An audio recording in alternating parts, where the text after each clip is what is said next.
are talented. A lot of guys have a lot of athletic ability. They have a high IQ. They have toughness. They have a will to win. But his was on a different level in every aspect. Even the greatest players may have 10 superpowers. This guy had 23 superpowers, right? So he could give anything. And he didn't try to convince people that he was the greatest. He just wanted to chase it and be the greatest and be the best version of themselves. And he was Michael Jordan every single night. I think the young generation is getting a chance to see that. Michael Jordan is the best player ever. He had no flaws whatsoever. You couldn't say he couldn't dribble, he couldn't shoot, he couldn't defend. He didn't have great range. He wasn't a three-ball shooter. But that goes back, he didn't have to be. Yeah. His mid-range was so unbelievable, and getting to the rim, he could finish with either hand. He was so flashy, but he was also so fundamentally sound. So he had everything covered. Jamal Crawford, an artist of basketball, a man who once stood face-to-face with Michael Jordan, once declared, even the greatest players might have 10 superpowers. But Jordan had 23 superpowers. He had no flaws at all. Pause for a moment and feel the weight of that statement. This is not flowery language from a television host, nor is it a soulless statistic cut from a data sheet. This is the testimony of someone who actually touched the mountain the world calls Michael Jordan. A voice that cannot be denied, born from real experience. Every night, stepping onto the court meant staring into a storm that no defense could withstand. Jordan never needed to stand up and call himself the GOAT. He never needed speeches like, "I've done enough. I have nothing left to prove." He only needed to step onto the floor. And when the whistle blew, truth itself erupted. A mid-range jumper as cold as a knife through air.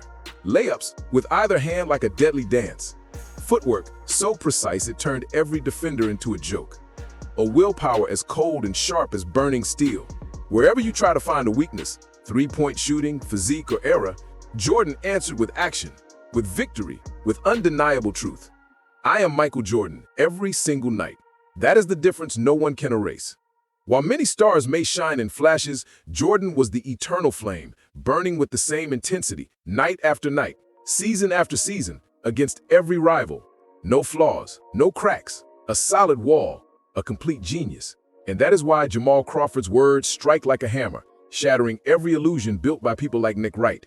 When Wright stands in front of the camera talking about peak, longevity, or failures, all of those arguments are nothing but a thin fog, because Jordan, no flaw, no weakness, no need for excuses, is the fire that cuts through every mist, burning away all distortion, leaving only one blazing truth. Michael Jordan is the standard of greatness. What is peak? Are we talking one season? Because there is no single season Michael Jordan ever had better than LeBron James's 2013 season. It doesn't exist. In 2013 for LeBron James, he was the league MVP. He was the finals MVP. He had a damn near perfect Game 6 of the finals down 3-2, and then a perfect Game 7 of the finals, 37-12, and the game-winning jump shot over Kawhi Leonard. And, oh yeah, by the way, during that year, they had a 27-game winning streak, and he was 3 votes away from winning Defensive Player of the Year. Find the Jordan season that matches that. You can't. People are like, oh, but Michael Jordan won MVP and Defensive Player of the Year in the same year. He did. In a year, he did not even make it to the finals, let alone win the championship. So when are we talking Jordan's peak? Are we talking 1 year?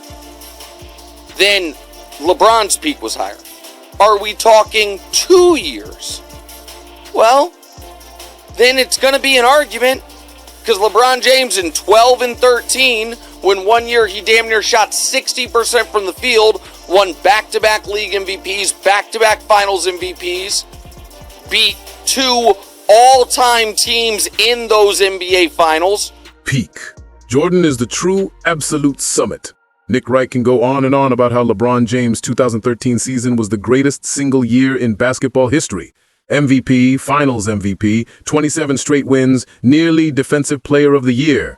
It sounds flawless, undeniable, but that is nothing more than a shallow glance at surface-level numbers, and most importantly, it was only one season.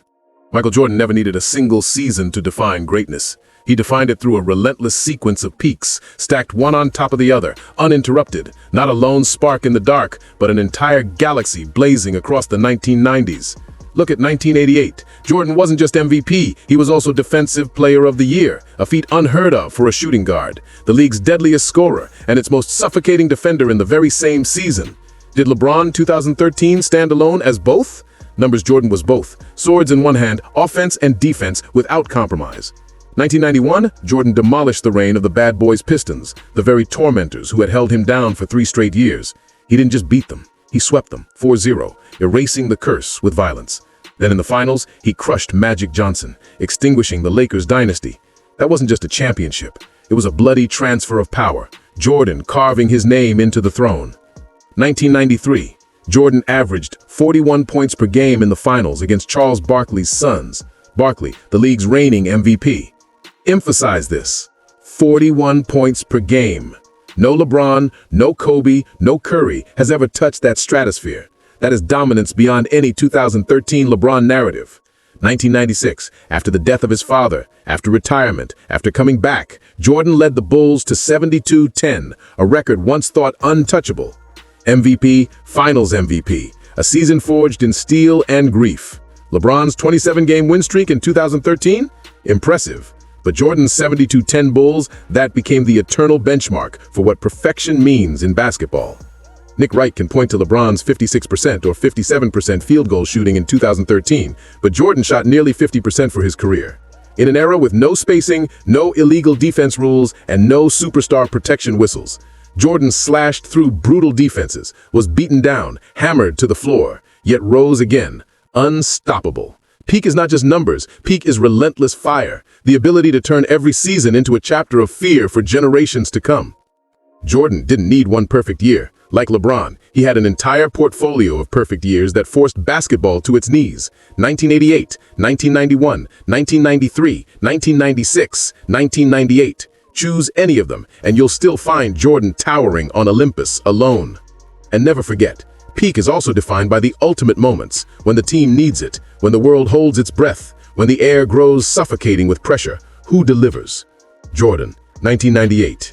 Game 6 of the finals, the steal from Karl Malone, the dagger jumper against Utah. That single sequence embodied an entire career, cold, ruthless, flawless. LeBron 2013 had a great season, no one denies that, but peak is not measured by a snapshot. Peak is measured by the fire that never dies out. Jordan turned an entire career into a mountaintop, and at that height, no one, not even LeBron, can stand beside him. Longevity, the illusion of time. Nick Wright loves to hold up LeBron's longevity as the trump card. 20 years in the league, all-time scoring leader, still putting up numbers in year 21. At first glance, it feels overwhelming, but here is the truth. Longevity is not measured by the length of your resume. It is measured by the years you ruled with undisputed dominance. Jordan did not need 20 seasons. He gave the world 13 years of prime basketball. 13 years that bent the sport itself around his will. 13 years where he was not simply great, but untouchable, unchallenged, unbroken. Longevity is not about how long you can hang on. It is about how long you can stand at the very top without being dethroned. And in that measure, Jordan reigns supreme. LeBron's career stretched wide, but not all years are created equal. Who remembers LeBron of 2013 the way they remember LeBron of 2013? The fire dims, the step slows, the fear wanes. Longevity filled with cracks is not greatness, it is survival. Jordan's shorter career burned hotter, brighter, every year a blade at its sharpest edge. That is why his 13 years feel eternal, why they live longer in memory than 2 decades of diluted sparks. And then there is the cruel truth that Nick Wright never dares to confront. 10 trips to the finals, but only 4 victories. 10 attempts, 6 defeats, each one a scar across the so-called longevity. Jordan, 6 attempts, 6 victories, no defeat, perfect, immaculate. When he reached the mountain, he never stumbled. Longevity without perfection is just a long road with potholes. Jordan's road may have been shorter, but it was paved in gold, unbroken from beginning to end. Think about this. Jordan walked away from the game twice, and still no one surpassed him. He retired in 1993, and when he came back in 1996, he reclaimed the throne instantly. He retired in 1999, and even after 3 years away, when he returned with the Wizards at age 31, he still scored 40 points twice. Longevity is not just about staying on the court. It's about how the court bends to your presence even after you leave. That was Jordan's shadow, so heavy, so eternal that it's suffocated the league for decades. LeBron will end with more points, more assists, more games played. But greatness is not a math equation. If it were, Karl Malone would sit in the GOAT debate. If it were, John Stockton would be the greatest guard of all time. We don't measure immortality by accumulation. We measure it by how many years the world had to kneel, and Jordan forced the world to its knees. Every year he played in his prime, no exceptions. Jordan condensed an eternity into 13 years. His career was not long. It was immortal. LeBron stretched his career into 20 years. But immortality is not about duration. It's about impact. And in that, the so-called longevity of LeBron dissolves into dust against the blazing, concentrated firestorm that was Michael Jordan. You find me a better 5-year peak than LeBron James from 12 to 16. 2012, NBA champion, league MVP, finals MVP. 2013, 27-game winning streak, NBA or league MVP, finals MVP. 2014, shot 58% from the field in the finals, 49%, 50% from three, and the guy guarding him won finals MVP. The next year, 36, 13, and 9 in the NBA finals, with Matthew Dellavedova as his second best player on his team, and the guy guarding him won finals MVP, and the next year, 3-1 comeback on a 73-win team. You find me a better 5-year run. Find it.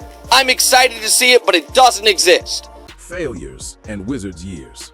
The furnace of greatness. Nick Wright leans on Jordan's failures like they are skeletons in a closet. 1990 against the Pistons, 1995 against Orlando, the Wizards' years. He parades them as if they diminish the man's legacy. But what he misses, what he cannot grasp, is that Jordan's failures were not stains, they were fire. And from that fire, he emerged sharper, stronger, unstoppable. 1990, the Pistons crushed him for the third straight year. Many men would have broken. Jordan turned pain into fuel. The very next season, he stormed through the league, swept Detroit 4-0, and began the dynasty of 6 championships. That is not failure, it is rebirth. 1995. After nearly 2 years away from the game, he returned mid-season. Rusty, short of rhythm, he fell to Orlando. Critics cackled, but in 1996, Jordan delivered vengeance with cold precision. 72 wins, MVP, Finals MVP, and a 40-0 demolition of the very same Magic. Failure didn't define him. It set the stage for his most merciless act. And then, the Wizards' years. Wright frames them like a blemish, but let's confront reality. Jordan was 38 to 40 years old, yet in that twilight, he dropped 40 points twice. He averaged 20 points per game, more than many current All-Stars at their peak. He was no longer chasing rings. He was teaching a generation, showing that the fundamentals of the game still bowed to him. Wizards Jordan was not a failure. He was a monument to longevity and mastery, a reminder that even on the decline, he was a giant. Contrast this with LeBron's true scar, 2011 against Dallas. Prime LeBron, MVP-level LeBron standing on the final stage, and he folded, shrinking in the fourth quarter, passing up shots, looking paralyzed. That is not failure, reborn into greatness. That is failure, carved into legacy, a wound that never heals. Jordan's failures forged him into iron. LeBron's 2011 remains a permanent crack in the foundation. Here lies the truth Nick Wright conceals. Jordan's so-called failures were the very reasons he became perfect. Every loss became a forge, every setback a catalyst. He didn't just bounce back, he rewrote history, each time higher, sharper, deadlier. That's why his record stands, 6, in the finals, each series closed, no Game 7 seconds needed. Jordan's story is not a tale of uninterrupted triumph. It is the saga of a man who stared into defeat, spat in its face, and then crushed it underfoot. His Wizards years prove that greatness doesn't vanish with age. It lingers, it haunts, it teaches.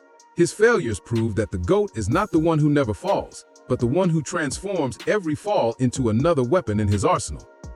LeBron's defenders can point to survival, to stats piled high over decades, to failures brushed aside as context.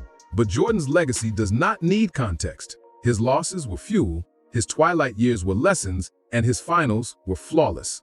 That is why, even in defeat, Michael Jordan still towered above the game. The final verdict: Jordan beyond every measure. When Nick Wright speaks, he builds a fog, numbers piled high, narrative stretched thin, selective memory dressed up as analysis. He wants you to believe greatness is a scoreboard of stats, a tally of years, a mosaic of survival. But the fog cannot hide the mountain, and the mountain is Michael Jordan. Peak. LeBron had 2013.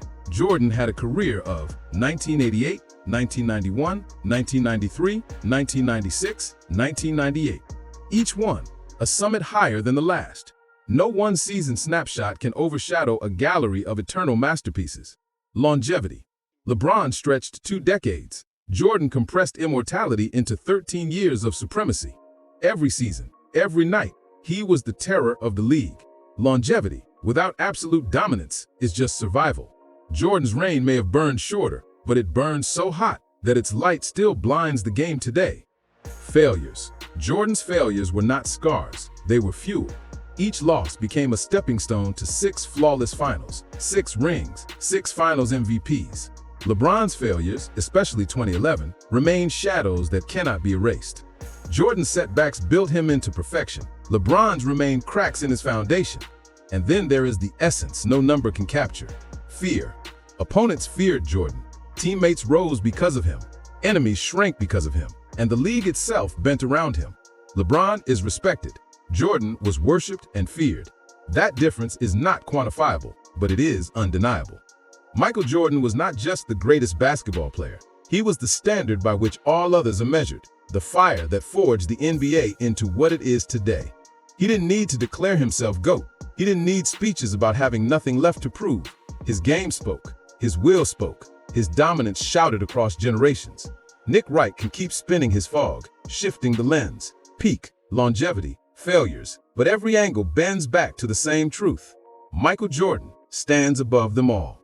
Not because of one number, not because of one season, not because of one stat line, but because in every category, every battle, every test, he was flawless. Jordan was not merely a player.